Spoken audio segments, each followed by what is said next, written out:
Perkenalkan, nama saya Maria Anita Tri Rahmawati. Saya dari Universitas Katolik Musikaritas, Fakultas Ilmu Kesehatan. Nah, pada kesempatan kali ini saya akan menjelaskan materi tentang mata kuliah keperawatan komunitas 2, yaitu dengan topik metode pencegahan transmisi COVID-19. Sebelumnya, saya akan menjelaskan pengertian dari COVID-19 itu sendiri. Jadi, COVID-19 atau Coronavirus Disease 2019 adalah penyakit yang dapat menyebabkan gangguan pernapasan dan radang paru. Penyakit ini disebabkan oleh infeksi Severe Acute Respiratory Syndrome Coronavirus 2 atau disingkat dengan SARS-CoV-2. Masa inkubasi virus corona ini biasanya 3-7 hari. Virus corona sensitif terhadap sinar ultraviolet dan panas, seperti panas dengan suhu 132,8 derajat Fahrenheit, ektar, alkohol 75 derajat, desinfektan yang mengandung klorin, asam parasetat, dan kloroform. Waktu kelangsungan hidup virus corona pada suhu lingkungan itu berbeda-beda. Seperti contohnya, di tangan dengan suhu 20-30 derajat Celcius, daya tahannya itu kurang dari 5 menit. Di kain dengan suhu 10-15 derajat Celcius, daya tahannya itu kurang dari 8 jam. Di kayu dengan suhu 10-15 derajat Celcius, daya tahannya itu 48 jam. Sedangkan di baja dengan suhu 10-15 derajat Celcius, daya tahannya itu 24 jam. Nah, tahu nggak sih orang-orang yang rentan terpapar COVID-19 itu orang-orang yang seperti apa? Nah, jadi orang-orang yang rentan terpapar COVID-19 itu adalah orang dengan fungsi kekebalan tubuh yang buruk, seperti orang tua atau usila, ibu hamil, dan orang dengan penyakit kronis seperti hipertensi, penyakit jantung koroner, dan diabetes. Terus ada klasifikasi diagnosis kasus orang yang terpapar virus corona. Yang pertama itu orang tanpa gejala atau disebut dengan OTG, adalah orang yang terinfeksi COVID-19 namun tidak menunjukkan gejala. Yang kedua itu orang dalam pemantauan atau disebut dengan ODP, adalah orang yang memiliki riwayat kontak dengan pasien COVID-19 atau tinggal di wilayah dengan transmisi lokal dengan tanda gejala demam lebih dari 38 derajat Celcius, batuk, pilek dan sakit tenggorokan, letih dan lesu. Dan yang tiga itu pasien dalam pengawasan atau disebut dengan PDP, adalah pasien yang memiliki riwayat kontak dengan pasien COVID-19 atau tinggal di wilayah dengan transmisi lokal dengan tanda gejala demam lebih dari 38 derajat Celcius, sesak napas, batuk, pilek dan sakit tenggorokan, serta letih dan lesu. Nah, rute utama penularan COVID-19 ini ada dua. Yang pertama itu melalui droplet atau percikan, dan yang kedua itu melalui kontak. Yang melalui droplet, virus itu ditularkan melalui percikan-percikan yang muncul ketika orang batuk, bersin, atau berbicara. Sedangkan yang melalui kontak itu ada dua, kontak langsung dan tidak langsung.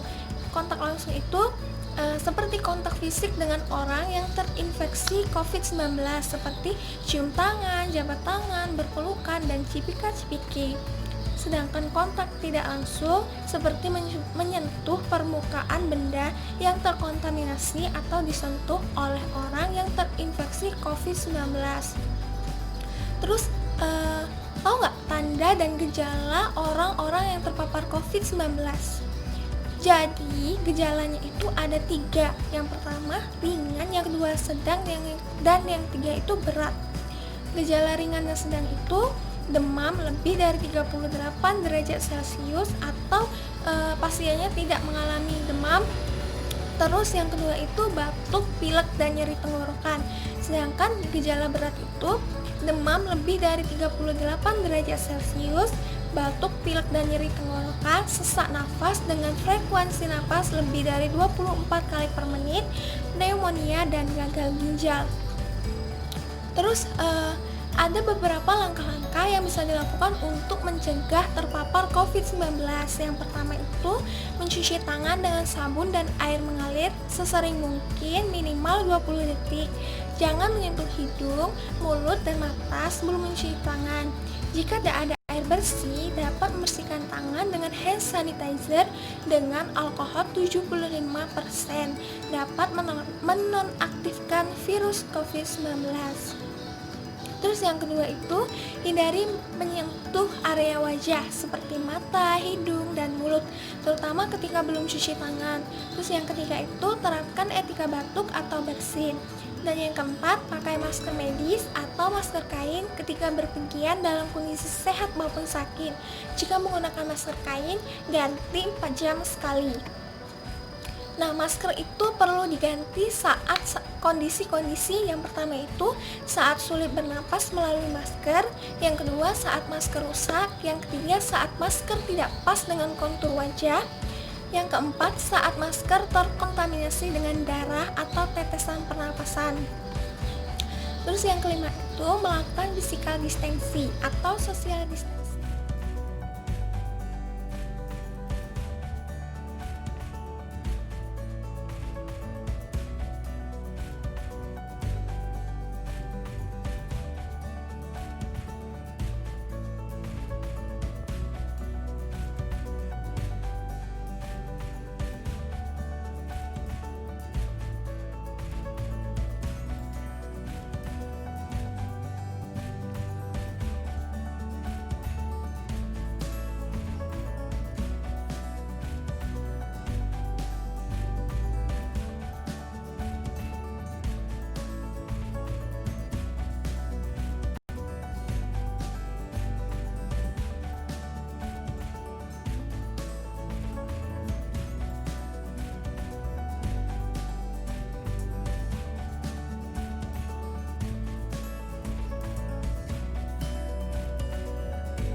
Halo guys, pada video kali ini saya akan memberikan edukasi tentang metode pencegahan transmisi COVID-19 kepada teman saya. Nah, jadi sebelumnya perkenalkan dulu nama teman saya. Perkenalkan, nama saya Nanda Ismail Saputra, biasa dipanggil Nanda. Nah, jadi saudara Nanda, pada kesempatan kali ini saya akan menjelaskan metode pencegahan COVID-19. Jadi ada beberapa cara yang bisa kita lakukan agar kita tidak terpapar COVID-19. Cara pertama itu dengan mencuci tangan pakai sabun dan air mengalir sesering mungkin dengan waktu minimal 20 detik. Terus usahakan tidak menyentuh hidung, mulut, dan mata sebelum mencuci tangan. Nah, mencuci tangan itu bisa dengan air mengalir dan sabun, bisa juga jika tidak ada air dan sabun menggunakan hand sanitizer. Nah, saya akan mengajarkan cara mencuci tangan dengan menggunakan hand sanitizer. Nah, ini hand sanitizer ya. Nah, sebelumnya kita membuka tutupnya. Terus kita taruh hand sanitizer di tangan. Saudara Nanda bisa ikutin ya. Iya.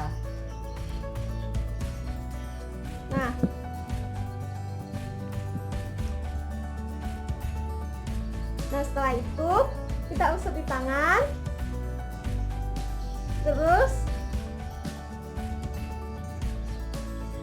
jari-jari tangan, kunci, jempol, terus ini jari. Sudah. Nah, jadi begitu ya cara mencuci tangan dengan hand sanitizer. Nah, bisa juga dilakukan dengan sabun dan air mengalir, juga caranya juga sama. Hanya kita perlu basahi dulu tangan terus pakai sabun. Nah, terus yang kedua itu caranya itu dengan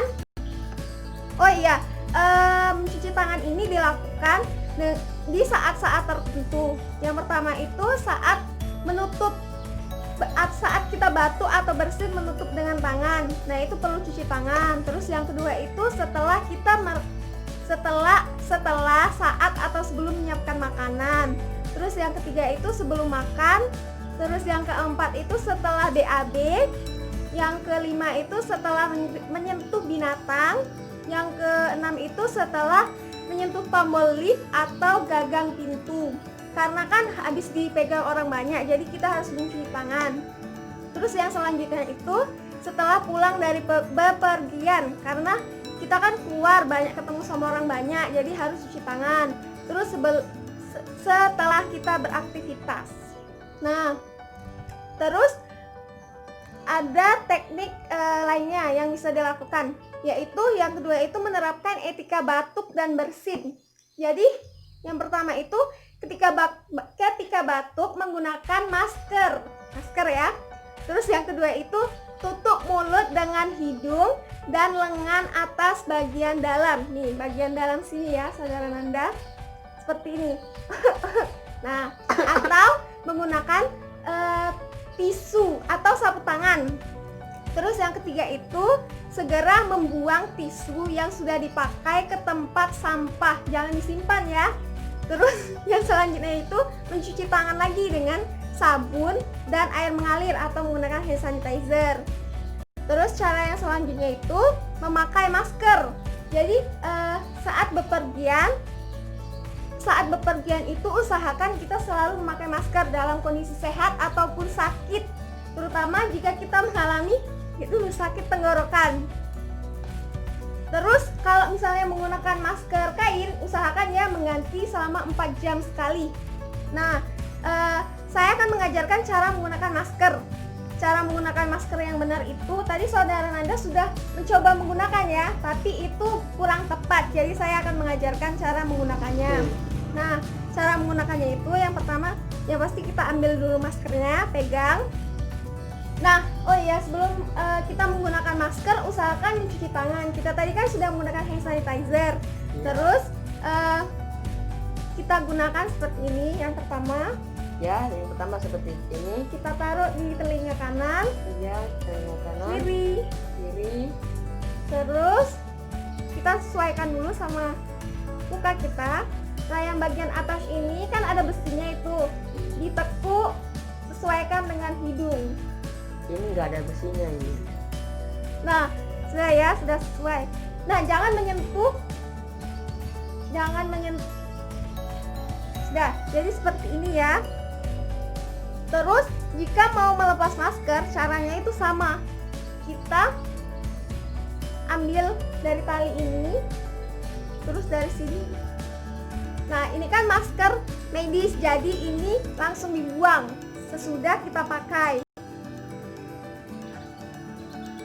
Nah, jadi begitu ya cara menggunakan dan melepas maskernya.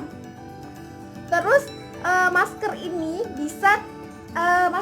bisa dilepas atau tidak digunakan lagi di saat kondisi-kondisi tertentu.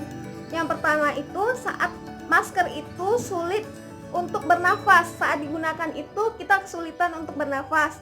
Terus yang kedua itu saat maskernya rusak, sobek atau bagaimana. Terus yang ketiga itu saat masker itu tidak pas dengan wajah, bisa ganti ya, misalnya kebesaran atau kekecilan. Terus yang keempat itu saat masker itu terkena darah atau tetesan pernapasan, bahasa kasarnya itu air liur. Terus teknik selanjutnya itu melakukan physical distancing.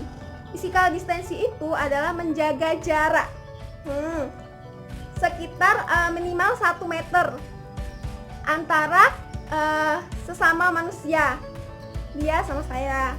Terus menghindari titik keramaian. Jika tidak untuk kepentingan yang sangat mendesak, diusahakan tidak keluar rumah. Nah, jika harus keluar rumah, hindari keramaian. Terus hindari berdekatan dengan orang lain, seperti keramaian di pasar. Terus langkah-langkah melakukan social distancing ini, yang pertama itu yang tentunya itu harus menghindari keramaian. Terus yang kedua itu menjaga jarak, hindari bersentuhan dengan orang lain. Yang ketiga itu mengurangi penggunaan transportasi umum seperti bus, taksi. Terus yang ketiga itu menghindari berkunjung ke tempat-tempat umum seperti mal, pasar, tempat konser. Dan yang terakhir, bekerja, belajar, dan melakukan aktivitas di rumah. Terus langkah yang terakhir itu adalah melakukan germas atau gerakan masyarakat sehat. Nah, langkah yang pertama bisa dilakukan itu yaitu mengkonsumsi makanan protein tinggi setiap hari seperti ikan, daging, telur, susu, dan kacang-kacangan. Terus jangan mengkonsumsi daging yang mentah atau binatang liar. Nah, terus yang kedua itu mengkonsumsi buah-buahan dan sayur segar setiap hari. Yang ketiga itu minum air putih lebih dari 150 ml setiap hari, atau kurang lebih itu lebih dari 8 gelas. Terus yang keempat itu memastikan istirahat yang cukup dan minimal 7 jam tidur setiap hari. Nah, terus olahraga minimal 1 jam setiap hari. Terus jangan mengikuti olahraga yang ramai orangnya. Terus yang terakhir itu mengkonsumsi suplemen multivitamin, mineral, dan minyak ikan untuk menguatkan daya tahan tubuh kita. Nah, itu tadi beberapa cara yang bisa dilakukan untuk mencegah terpapar COVID-19. Nah, sebelumnya kami mengucapkan terima kasih dan maaf jika ada salah kata.